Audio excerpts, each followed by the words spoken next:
Dr. Ben is one of a kind. No single person has taught as many of us about the wonders of Africa's ancient civilization as he has. Fearless, audacious, and driven, Dr. Ben is a living monument of commitment to one's people and to the search for truth about us. Unlike many scholars, he has not merely asked us to accept his testimony about history, he has been relentless in putting the primary evidence for his conclusions before us. I am personally indebted to Dr. Ben for his original research, interpretations, teachings, and leadership in the African community. Brothers and sisters, Dr. Ben.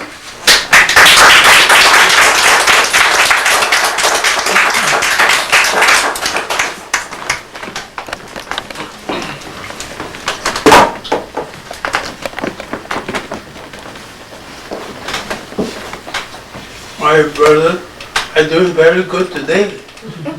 My brothers and my sister, it's very difficult for me to speak, but I'm trying my best. I am speaking very good at this point, so you have been privileged. I'm going to speak of John Bobo Clarke. You don't know John Bobo Clarke. You know John Henry Clarke. Seville knows John Bobo Clarke. You see, I am going way back in Harlem. Not at the Shambo collection where it is now. Before the Shambo collection, I am going to County College Library back to 135th Street. From 135th Street into 132nd. 135th Street was Schaumburg. In front of the County College Library, go right through to 136th Street, and then you go into the County Library. I am talking about the Schaumburg at a time when not one of you black people in here, no care like you are, could be, it was allowed to go in. You could go in and listen, but you couldn't say a blasted word. Not one word. Wallace Steen, July, and I used to come there to lecture. John and I, John was then living at the YMCA up the street. John and I were invited to come to hear the lecture, If we had any comment, we had to write it out and give it to the master of ceremony. I said it was pure damn ignorance. If I can't ask the question, to hell with them.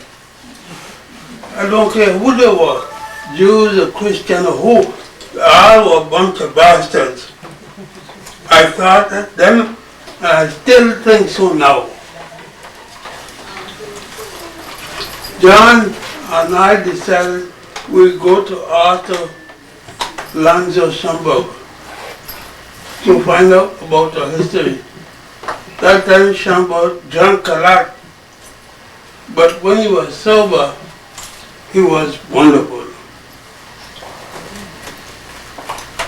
John decided one Wednesday he would meet me and we were going to Dr. Schaumburg. At the corner used to be a multiple building, 6 stories high, and downstairs was a little place where they sell hot dogs and trinkets of that sort. And so we went up over to the Schaumburg to ask him to tell us about African history. When we went inside, we told Mr. Schaumburg We were honored to be in his presence, and I would like him to tell us our history. He said to us, go back and study about the white man and come back, and then I will tell you about your history. You must study the master before you study your own. And so we went quite disappointed, and John and I said, let's do some studying, and we will go back. We went and studied. That time, John was going with a Jamaican girl. You heard that? And quite shortly after that, we went back to Mr. Schamberg. He said, oh, you're back to give me trouble. And we said, no, we would like to know about the history. He said, you learn about your enemy? And we said, not about the enemy, but the European. He said, that's your enemy. And we said, oh, we study about the coming of the UN into civilization, how the Irish, the English, the French, and others fought each other. He said, you study how they behave, what were their values, what they thought about each other. We told him yes, and he told us, keep reading. You now started to learn about your history. When you finish reading the last book you can find, and beside that read the notes for the last book, you will be starting the history. We said, well, we can't do that. How are we going to find the last book and then the history mentioned in the last book? We can't do that. He said, you can. So how? He said, when you die, keep reading. And we said, no, Mr. Schamberg, we know that member of our organization. He was a member of the Masons, the 33rd degree man. And he said to us, you need to get a degree, or any degree, if you want to be in society and be anything recognized in society. We told him we didn't understand him, but John went back to the wife, and I went to the wife with him, because the wife did the best food any restaurant in the city, including the Star Club. It used to be crowded every day in the wife.